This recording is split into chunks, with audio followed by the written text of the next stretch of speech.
Здравствуйте! В эфире информационный выпуск Амшик Шара. Сегодня в программе. Центр избирком внес конкретные предложения в парламент для ряда изменений в закон о выборах президента Республики Абхазия.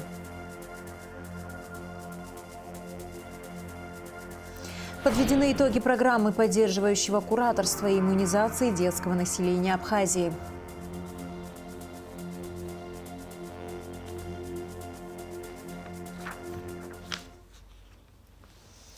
Аслан Бжани отбыл в Москву с рабочим визитом. В рамках визита глава государства проведет ряд встреч с представителями властных структур Российской Федерации.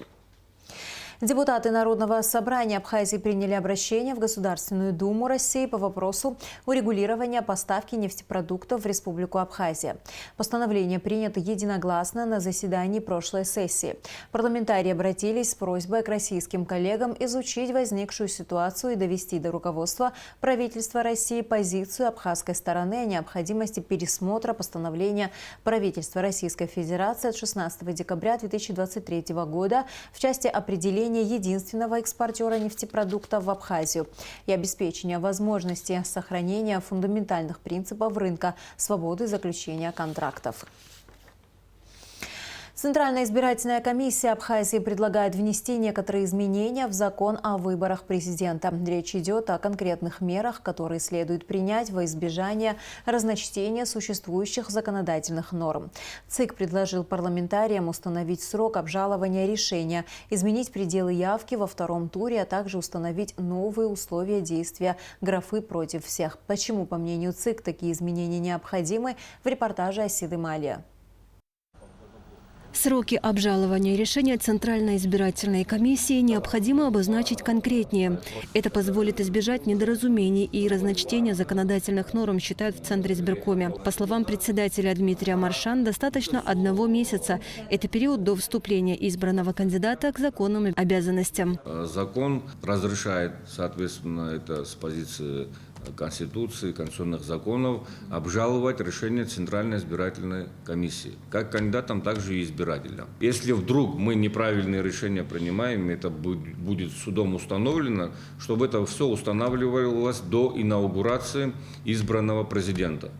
Для того, чтобы мы не сталкивались с такими проблемами, когда избранный президент приносит присягу, он подписывает указы, кадровые назначения. Все это вне конституционного поля, это все незаконно. Чтобы вот таких незаконных вещей не происходили, мы предлагаем, чтобы все вопросы судебного характера до инаугурации были завершены. Согласно существующим законодательным нормам о выборах президента, максимальный порог явки во втором туре составляет 25%. Центральная избирательная комиссия считает, что процент явки необходимо увеличить до 35%. Это позволит повысить гражданскую ответственность, обеспечит активность и не только. Во втором туре мы на 10% предлагаем повысить порог явки с 25 до 35, для того, чтобы избранный президент имел больше легитимности, больше голосов в поддержку, для того, чтобы и в дальнейшем этот порог, люди чтобы понимали, что если они не придут, то выборы не состоятся. Также это будет стимулировать самих кандидатов более плотно работать с избирателями.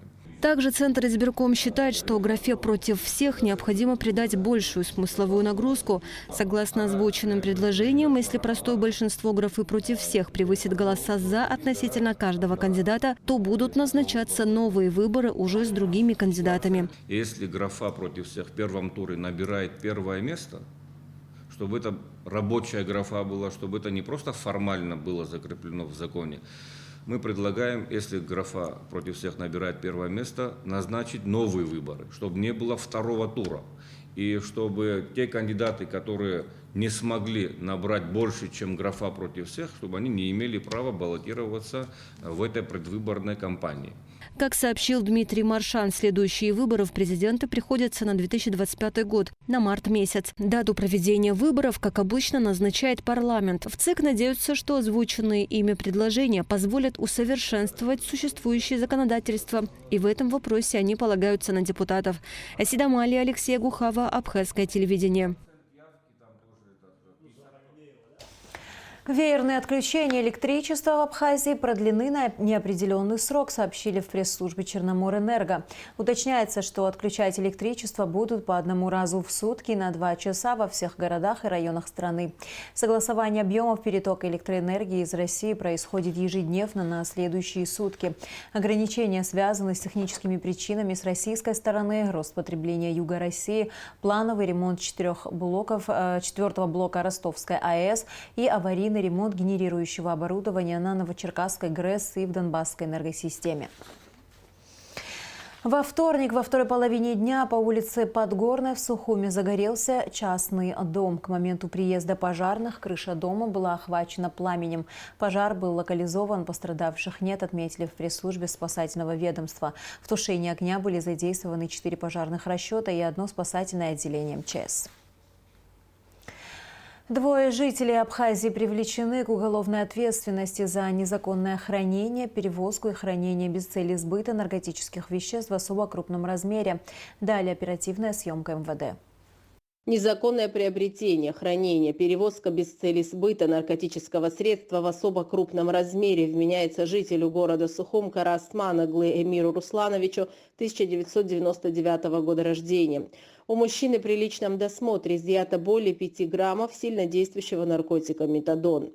Аналогичное преступление вменяется Козлову Виктору Васильевичу 1987 года рождения, проживающему в Булырыбском районе. Последний также незаконно приобрел, перевозил, храня при себе аналогичное наркотическое средство в особо крупном размере. В момент задержания на посту ГАИ БЗП вышеуказанные граждане следовали пассажирами автотранспортного средства. На период проведения расследования гражданин Козлов помещен под домашний арест. В отношении Эмира Кара-Осман-Оглы решается вопрос об избрании меры пресечения.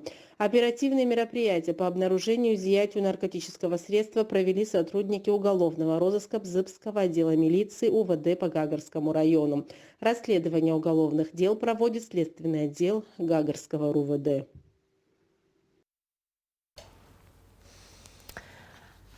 Заслуженный врач Абхазии, врач-психиатр Людмила Шульгат работает в органах внутренних дел с сентября 1993 года.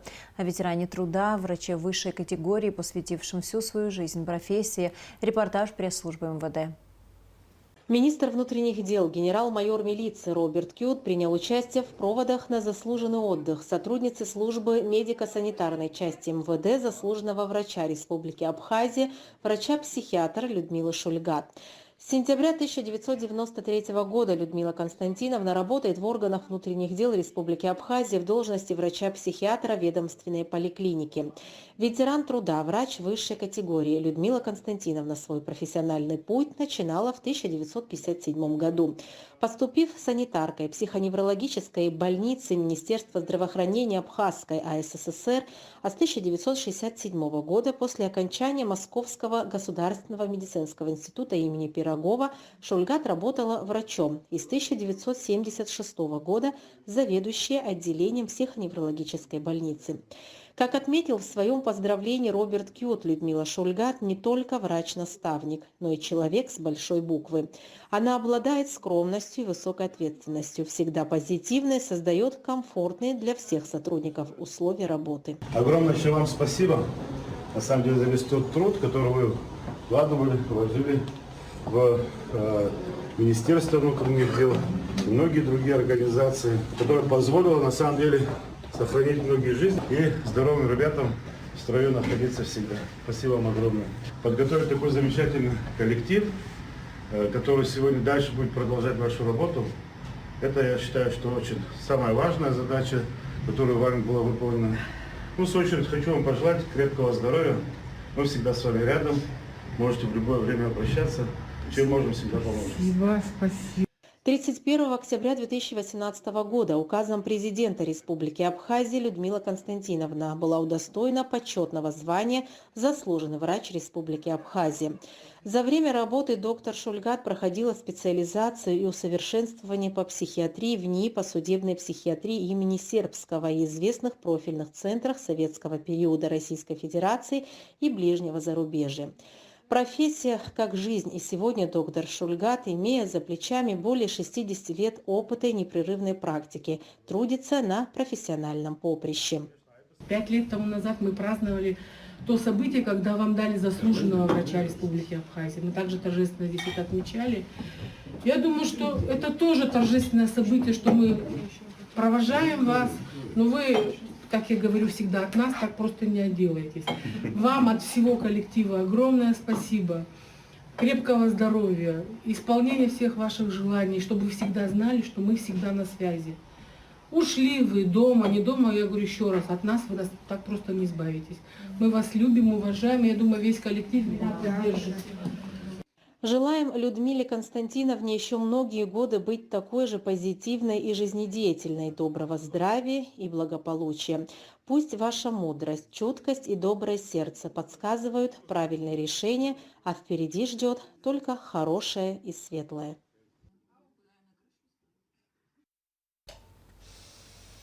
Доходная часть бюджета выполнена на 108%. В администрации Гулрыбского района подвели итоги 2023 года. Участники совещания, главы администрации сел и поселков выступили с докладами по отчетному периоду, после чего был заслушан отчет главы администрации Саида Харазия. Уважаемые депутаты Собрания Гулрыбского района, уважаемые коллеги, прошедший год обозначил много вызовов. Хочется отметить, что сделано немало. С Божьей помощью доходная часть бюджета Гулрыбского района за 2023 год выполнена на 108% по всем 13 показателям доходной части бюджета. При плане 312 миллионов 731 тысячи, фактические поступления 337 миллионов 871 тысяча рублей. Из них собственные доходы составили 135 миллионов 583 тысячи, при плане 110 миллионов 437 тысяч рублей, или 122%. По сравнению с аналогичным периодом 2022 года поступление собственных доходов увеличилось на 44 миллиона 075 тысяч рублей, или на 48% больше. Собственные доходы на 2023 год запланированы в сумме 90,9 миллионов рублей. Благодаря проделанной работе доходная часть бюджета увеличилась. Согласно принятым решениям Собрания Гулрыбского района, плановые показатели доходов были доведены и утверждены в сумме 110 миллионов 437 тысяч рублей. Следовательно, объем собственных доходов увеличился в 2023 году на 19 миллионов 640 тысяч рублей. Расширенный репортаж совещания в администрации Гулрыбского района смотрите в нашей сегодняшней программе. Подведены итоги программы поддерживающего кураторства и иммунизации детского населения Абхазии. Проект осуществлен педиатрами республики при поддержке ЮНИСЕФ и общественной организации АМРО-2014. Гугуца Вардания расскажет о программе и о том, что было сделано в ее рамках. В рамках программы кураторства и иммунизации детей районные педиатры посетили 50 сельских медицинских пунктов по всей Абхазии. 506 детей прошли осмотр и были привиты. Сейчас, как вы знаете, эта программа достигла завершающего этапа, и поэтому у нас есть довольно серьезные причины полагать, что мы сможем возобновить поддержку программы иммунизации и поддерживать иммунизацию в Абхазии. И поэтому так важно, вот сегодняшняя встреча так важна, потому что, мне кажется, мы можем ее использовать для того, чтобы для себя определить, что уже было сделано с одной стороны, с другой стороны, что нуждается в дальнейшей поддержке и на чем в будущем стоит сосредоточить свое внимание. Одна из главных целей программы кураторства и иммунизации – оценка положения в ФАПах. В частности, особое внимание уделялось вопросам ведения документации, наличия необходимых препаратов для оказания первой помощи, навыков консультирования и патронажа новорожденных, навыков по осмотру детей до 5 лет, выявления и перенаправления беременных и другие аспекты оказания помощи. Например, в Гагарском районе было проведено 9 первичных кураторских выездов в села. Почти во всех селах ФАПы, сельские пункты, они оборудованы. Единственное, вот у нас Бзыбский район, там ФАП находится в таком вагончике, не совсем пригодном, там жарко летом, холодно зимой. Хотелось бы, конечно, чтобы там был построен более-менее хороший ФАП. И вот в Хашупсе у нас тоже ФАП, он находится в таком старом здании, и именно комната, где принимают детей, она находится на 2-м этаже, и там после вот наводнения лестница, она в аварийном состоянии, туда очень тяжело подниматься, и поэтому прием ведется в такой вот маленькой комнатке на 1-м этаже. Во всех населенных пунктах, единственная у нас еще проблема, у нас не во всех населенных этих пунктах есть работники. На Бзыбе у нас нет медсестры, у нас нет в Дичрипше медсестры. Вот. Ну, в принципе, работа во всех пунктах ведется, документация везде заполняется, консультирование детей до года проводится, патронажи. Особое внимание было уделено иммунизации. Врачи подчеркнули, что за последние 2 года процент вакцинации сильно снизился, что привело к отсутствию коллективного иммунитета. Например, коклюшем только в 2023 году заболел 691 человек, из них 40 взрослых. Массовый отказ от вакцинации приводит к распространению различных заболеваний. Поэтому в рамках проекта педиатры старались объяснить, насколько важно прививать детей. Мы работали не только с теми, кто хотел прививаться, но с теми, которые отказывались, беседовали с ними. И у нас были и положительные результаты, когда родители соглашались на эти прививки. Перед тем, как осуществить вакцинацию, за месяц проводился кураторский визит, где мы беседовали с медсестрами, с работниками ФАПа, которые должны были предварительно проводить беседу, лекцию для того, чтобы родители правильно воспринимали информацию о том, почему вообще нужна вакцинация, то есть все плюсы приводили примеры, что очень много коклюша на сегодняшний день. Процент вакцинирующихся снизился после пандемии COVID-19, которая длилась 2 года, отмечают медики. Главврач инфекционной больницы города Сухум Астамур Гуния подчеркнул, что с коклюшем сегодня ситуация непростая, болеют как непривитые дети, так и их родители. Хотя подобного положения дел можно было бы избежать. Если мы смогли бы донести до людей, прививались бы, этой болезни не было бы, как в советское время. С ней можно справиться полностью. Но, к сожалению, мы не справились. Я не знаю, как можно эту ситуацию поменять. Наверное, опять-таки совместными какими-то усилиями донести, переиграть сарафанное радио, соседи, я не знаю. Ситуация, знаете, какая была? Вот в соцсетях одна женщина напечатала, просьбу. Сейчас модно почему-то коклюш лечить лошадиным и ослиным молоком. Так вот, женщина написала пост и спросила у населения, кто может подсказать, где купить лошадиное или ослиное молоко. 300 комментариев из 300. Все ей советовали, где купить, где найти, но ни один человек не сказал пойти обследоваться и лечь в больницу. Главный санитарный врач страны Алла Беляева считает, что в медучреждениях должна проводиться активная работа по разъяснению населению важности вакцинации. Оказывается, медсестры в первичном звене на ФАПах тоже фактически не ведут пропаганду прививок. Просто они не знают, что они должны этим заниматься. Возможно, как-то можно будет провести тренинги среди этих медсестер с разъяснением их обязанностей и в первую очередь по прививкам. В завершении встречи было отмечено, что регулярные визиты районных педиатров в сельские медицинские пункты играют ключевую роль в улучшении качества медицинской помощи и обеспечении здоровья детей в отдаленных селах. Гугу Цавардания, Рамо Камкия, Абхазское телевидение.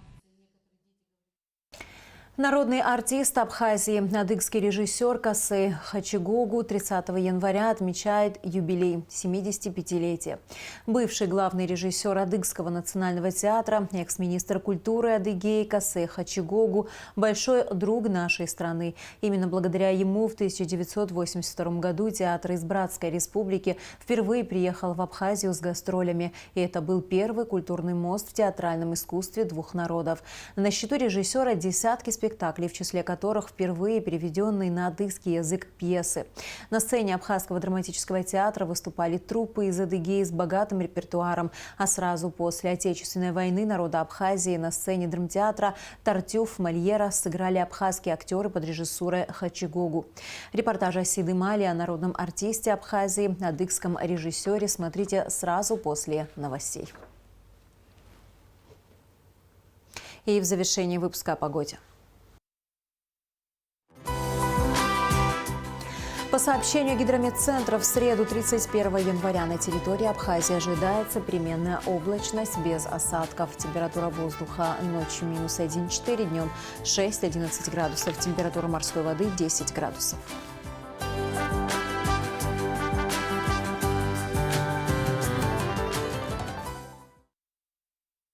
На этом наш выпуск завершен. До скорых встреч в эфире.